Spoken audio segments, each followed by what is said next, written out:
Good morning, everybody. My name is EDTC. I am going to go over the topic of spatial contiguity this morning. Spatial contiguity is one of the primary principles of multimedia theory.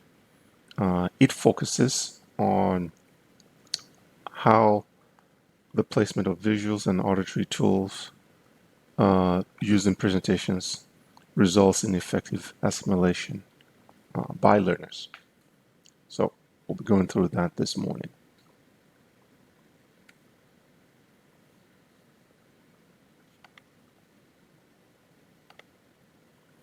Now, what is spatial contiguity?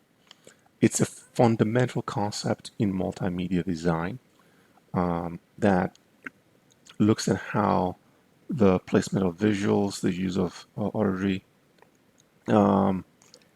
within presentations enhances understanding and retention by learners.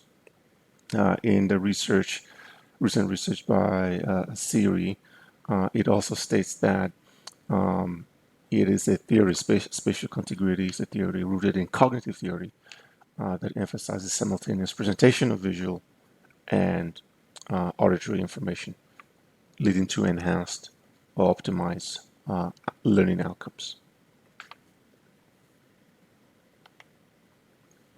Now, what are the reasons for spatial contiguity? As a learner, it helps overcome three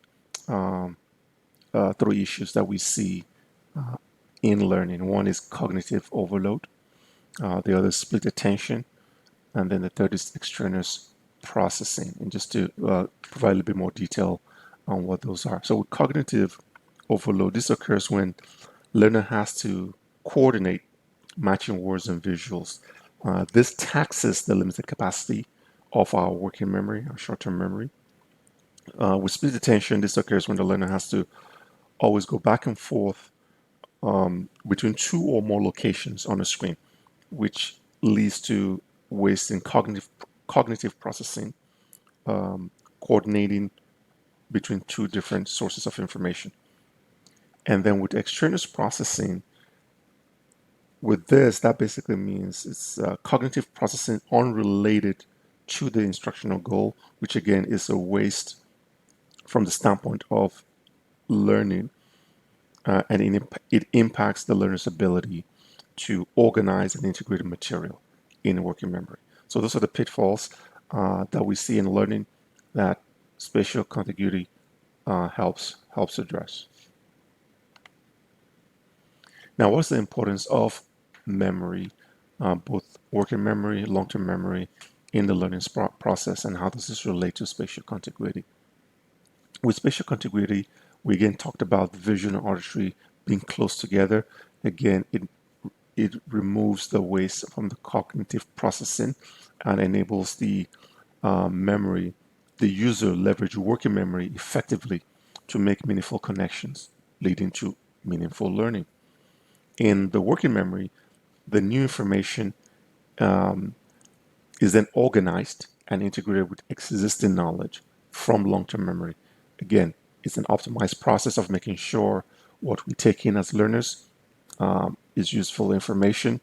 We're maximizing the use of cognitive processing and then integrating that new knowledge with prior knowledge that we've retained in long-term memory, leading again to more optimized learning process.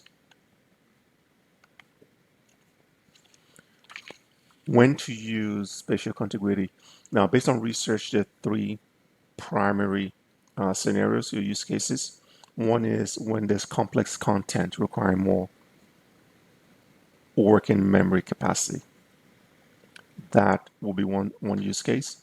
The second would be interdependent material, which means they're interdependent elements required in the learning, which makes it